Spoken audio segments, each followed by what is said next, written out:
क्यों भाषण का शौक भी है जो भाषणार तो जैसा दे लो। अब तो ये बताओ कि अपन को करना क्या है। आपका 3 महीने का जो टाइम दिया है संघर्ष समिति ने प्रशासन को। अब मैं तो मन संचालन आ रहा हूँ, मैं ज्यादा नहीं बोलता, पर विचार मेरी तरफ से ये है कि इस तरह के विचार रखो। जो सरकार को अपन ने 3 महीने का टाइम दे रखा है उसको हम किस तरीके से आगे आने वाले समय में हम किस तरह से अपनी जो कार्यप्रणाली है या अपने आंदोलन को किस तरह चालू रखेंगे, प्रशासन पे किस तरह दबाव बनाएंगे, क्या रणनीति हमारी होनी चाहिए, इसके लिए अगले वक्ता के रूप में हमारे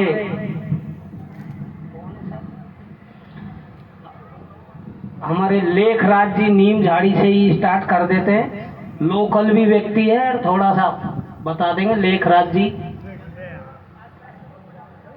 हाँ, कोई बुजुर्ग व्यक्ति यदि यहाँ के हो, कोई इस पंचायत का हो, तो ऐसा नहीं कि भाई ये नाम ले रहे जो ही बोले। यदि कोई बोलना चाहे, हमारे जो भी बुजुर्ग महानुभाव हैं वो पधारे और अपने विचार प्रस्तुत करें।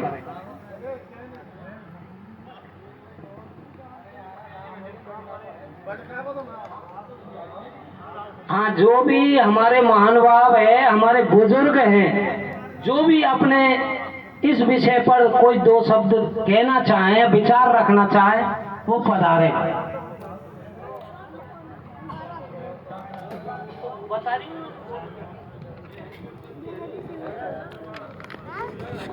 फिर मेरा ये भी विचार है कि हम 13-14 हजार आदमी के लगभग हम बुजुर्ग हैं। हमने 70 साल, 60 साल, 80 साल हमारे बच्चे इनके लिए कमाया है और हम वैसे भी चले जाएंगे तो हम उनसे संघर्ष करने, मरने, लड़ने सब तरह हम तैयार हैं।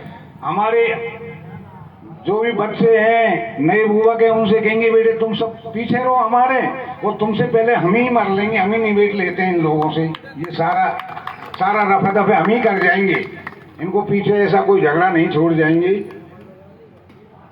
जय भीम, जय भारत।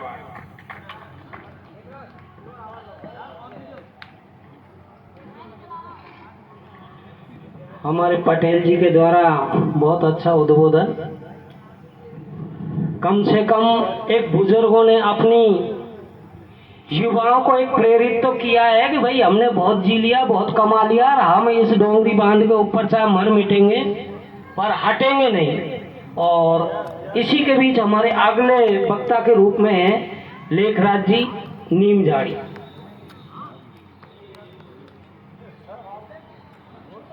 आ जाओ आप। जो भी अपने गांव की तरफ से जो भी बोलो आप। नमस्कार साहब, मैं मेरी बस्ती नीम झाड़ी को आयोजन कमेटी डूंगरीवान विरोध आंदोलन संघर्ष समिति की मीटिंग रखने पर बहुत बहुत बधाई देता हूं।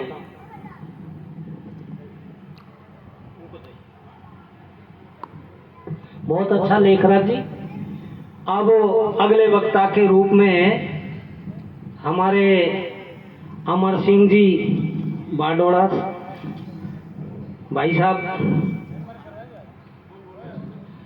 अब तो आपको हमको ही बोलना है, यही है। हाँ, ये बार बार हम कह रहे हैं, यदि कोई अपने स्थानीय जो व्यक्ति है, यहाँ के पंचायत के जो भी पंच पटेल बुजुर्ग या कोई भी युवा साथी है, अपने विचार रखना चाहे वो आराम से रख सकते हैं, आ सकते हैं। और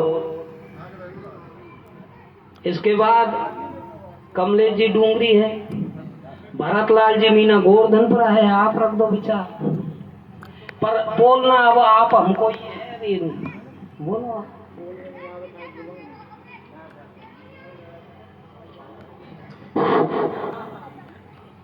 आज डूंगरीबाग संघर्ष समिति की जो विशेष बैठक का आयोजन बगीदा पंचायत के नीम झाड़ी गांव में रखा गया है।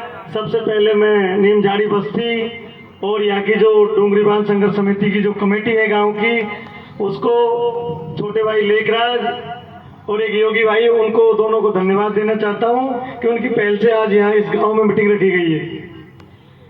आज की इस मीटिंग के अध्यक्ष, उपाध्यक्ष की इजाजत लेते हुए बाहर से सभी पंच पटेल संघर्ष समिति के सभी सदस्यों को मेरा सादर प्रणाम। इस डूंगरी बांध आंदोलन को चलते 1 वर्ष का समय हो गया है। हमने कई महापंचायतें करवाई है, जिसमें 50,000 लोगों की भी महापंचायत हुई है जोड़ली गांव में। ट्रैक्टर रैली भी हुई है, सरकार से भी भिड़े हैं, लेकिन हम कामयाब नहीं हुए। वापस हमने 31 मई को बाबा कुशाल सिंह की धरती पर दोबारा हमने 2-2,500 की महापंचायत पुणे की, और धीरे धीरे हमने हर रविवार को कमेटी की विशेष बैठक बुलाना चालू कर दिया है। लेकिन हमें करना क्या चाहिए? भाषण देते तो हमें 1 साल हो गए, लेकिन फिर भी हम ठोस निर्णय पे नहीं पहुंच सके, नहीं रिजल्ट निकला। तो हमें कुछ तो करना पड़ेगा, और सरकार है, सरकार तो कुछ भी कर सकती है। सरकार की नीतियों का हमें आज तक पता नहीं है। सरकार तो अंदरूनी सब कुछ कर सकती है, और जब सरकार है, सरकार के पास सारे पावर है। ये तो कि सरकार क्या नहीं कर सकती, कि सरकार के पास सब कुछ है। सरकार के पास केंद्र लेवल पर सारी कमेटियां, यहाँ जो रिपोर्ट है जो तो मंगवानी है वो मंगवा लेते हैं, और निर्णय उनको ही करना होता है। चाहे फॉरेस्ट्री विभाग हो, चाहे और कोई विभाग हो, सिर्फ इनकी तो रिपोर्ट मांगती है, बाकी निर्णय तो उनको ही करना होता है। यहाँ फॉरेस्ट्री विभाग डूंगरी बांध के पक्ष में रिपोर्ट दे या खिलाफ दे, इससे कोई फर्क नहीं पड़ता है, क्योंकि वह पीएमओ के वहां सब कुछ सारी व्यवस्थाएं रिपोर्ट होती है, वहीं से होता है। चाहे पक्ष में हो चाहे विपक्ष में हो, निर्णय सरकार को ही करना होता। और इतने बड़े मूवमेंट होते हैं तो उनमें किसी कोई वो इनकी आवश्यकता भी नहीं होती कि भाई कोई यदि खिलाफ वो दे या पक्ष में दे, उससे कोई फर्क नहीं पड़ता। तो सरकार ने आज से पहले भी बहुत बांध बनाए, जिनमें हमारी चाहे सहमति हो या नहीं हो, फॉरेस्ट डिपार्टमेंट की हो या मत हो, सरकार जो चाहे कोई होगी। हम चाहते हैं भाई परियोजना भी बने, जहाँ जिस जगह पानी नहीं है वह पानी भी पहुंचे, लेकिन सरकार को ऐसी व्यवस्थाएं करनी चाहिए जिससे लोगों का विस्थापन भी नहीं हो सके, और जहाँ पानी की कमी है उस पानी की पूर्ति भी की जा सके। जैसे चंबल है, चंबल से सरकार चाहे तो चंबल से हिंदुस्तान के किसी भी कोने में पानी पहुंचाया जा सकता है।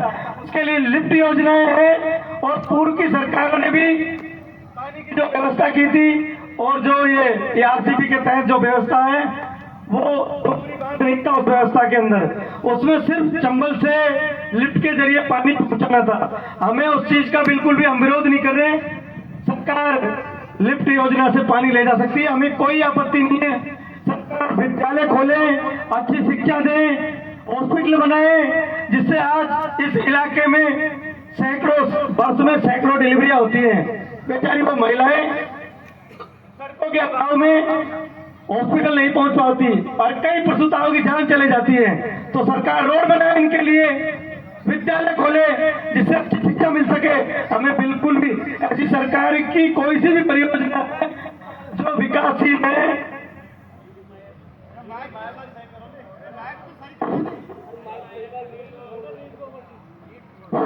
उसका हम बिल्कुल भी विरोध नहीं कर रहे हैं। लेकिन सरकार योजना ऐसी ला रही है जिससे लाखों लोगों का विस्थापन हो रहा है। ऐसी परियोजनाएं किस काम की है? हमें बिल्कुल भी ऐसी परियोजनाएं नहीं चाहिए। हमें ऐसी परियोजना चाहिए जिससे विकास हो, रोड बनाए, विद्यालय बनाए, अस्पताल बनाए। हमारा बिल्कुल भी विरोध नहीं है। हमें अब क्या करना चाहिए? हमको आप सब लोग बताएं, हमें क्या करना चाहिए? हमें आंदोलन चलाते तो 1 वर्ष हो चुका। जिस तरह अभी खडीर में महापंचायत हुई थी, महापंचायत में धरना दिया था उन लोगों ने, दूसरा गुट 5 जगह पे बैठा था। हमें भी ऐसा करने की बहुत सख्त जरूरत है। हमें भी यहाँ अब काम नहीं चलेगा इन मीटिंगों से और महापंचायतों से। 2-3 महीने का टाइम ले लो, वापस धीरे धीरे हम प्रचार प्रसार करते रहेंगे, कार्यकारिणी की मीटिंग चलती रहेगी। और जैसे हमने भी पिछली मीटिंग में सुझाव रखे थे भाई कि उपखंड है, सपोटा और मलारना डोंगर है और खंडार है, उधर से तो इन सभी उपखंडों पर तय करके एक दिन का जुलूस भी निकाला जाए और सांकेतिक धरना भी रहे, जिससे बाजार बंद हो। क्या निर्णय सही है? ये निर्णय सही है तो आप सभी हाथ उठाकर इस निर्णय का समर्थन करें। और इनके साथ साथ हमको महीने में एक दिन ऐसा सांकेतिक धरना रख लो, हर महीने में एक दिन। जैसे एक दिन हमने रख दिया डूंगरी में सांकेतिक धरना, पूरे दिन धरना चलेगा, सभी लोगों को वहां पहुंचे। एक ये भी मेरा सुझाव है, महीने में एक ही धरना रख लो। जैसे डूंगरी में रख लिया एक दिन, ऐसे इसी प्रकार से एक दिन जैसे वहाँ तुप्पी में काला खेजड़ा है, बनास नदी के वहां रख सकते हैं। जैसे बाबा कुशाल सिंह है, यहाँ भी रख सकते हैं। इस प्रकार से भी सांकेतिक धरने रखे जाए जिनका विरोध किया जाए इस डूंगरी बांध का। और हमें समय रहते हुए सब लोगों को जागरूक होना पड़ेगा, वापस उसी ट्रैक पे आना पड़ेगा। हर व्यक्ति को अपनी जिम्मेदारी मानना पड़ेगा और हर व्यक्ति को अपने आप को कर्नल साहब की तरह मजबूत बनना पड़ेगा। इस आंदोलन का सेनापति हर व्यक्ति को बनना पड़ेगा, तब काम चलेगा। ऐसे काम नहीं चलेगा। आपने देखा है ना, अभी वहाँ पांचरा में देखा है, आपने खड़ीब में देखा है, वहाँ धरना चला है। जिस गांव का धरने का नंबर रहा है उस गांव के बच्चे, महिला, पुरुष सब एकजुट होके, सारे संसाधन लेके, साधन लेके सब लोग वहाँ धरने में शामिल हुए। क्या हमारी सबकी व्यवस्था नहीं है? वो लोग तक पानी मांग रहे, पानी के लिए इतना बड़ा आंदोलन किया, उन्होंने इतना बड़ा त्याग किया, पूरा गांव जाता था, पूरी बस्ती, कि हम तो यहाँ उजड़ जाएंगे, सब कुछ छोड़ के जाने वाले हैं, सब कुछ छोड़ के जाने वाले, ऐसे विस्थापन हो जाएगा। तो यह कोई एक गांव भी के लोग भी सब आपस में नहीं मिल सकते यदि विस्थापन हो गया तो मेरा आप सभी से निवेदन है कि आप सभी अपने आप में संगठित रहें। हर परिवार की जिम्मेदारी है, हर घर की जिम्मेदारी है। बरसात का समय बीतने के बाद में आप लोग साकड़ा, जैसे ये टापरा की धरती है यहाँ पे, वहां पे रेलवे ट्रैक भी पास में। हम ये नहीं कह रहे पहले दिन आते ही आप लोग रेलवे ट्रैक घेर लो, लेकिन वहां एक लंबा धरना चला जाए, जिस तरह खड़ीब में चला है ऐसा। लगभग 1 महीने हमारा धरना चले, बारी बारी से हर डूंगरी बांध के क्षेत्र में जितने भी लोग गांव आ रहे हैं, सब एक एक गांव 2-2 गांव नंबर बांध लें, वह धरना चालू कर दे और सरकार को खुलेआम चेतावनी दे दे। सरकार का अपने आप स्टेटमेंट आ जाएगा। मैं गारंटी के साथ कहता हूं, आप 1 महीने वो धरना चला दो लंबे टाइम और सरकार को चेतावनी दे दो, सरकार बैकफुट पे आ जाएगी, सरकार आपके सामने आ जाएगी और सरकार आप लोगों से, इस राजस्थान सरकार की सब कमेटी आपके सामने आ जाएगी और वार्तालाप कर लेगी, वो सारे मंत्री आ जाएंगे। ये जो पांचरे बांध का पानी का मुद्दा है, इससे भी इस डूंगरी बांध पर बहुत बड़ी राजनीति हो रही है। आप समझ नहीं रहे, सरकार पांचरा बांध के नाम पर राजनीति कर रही है और वहां राजनीति करके हमारे यहाँ डूंगरी बांध के इस मुद्दे को मजबूत करना चाह रही है। यहाँ सरकार डूंगरी बांध बनाना चाह रही है, लेकिन आप लोग नहीं समझ रहे। हमारे यहाँ के लोग वहां तो जाने में तैयार है, हजारों लोग। यह क्यों नहीं कर सकते आप?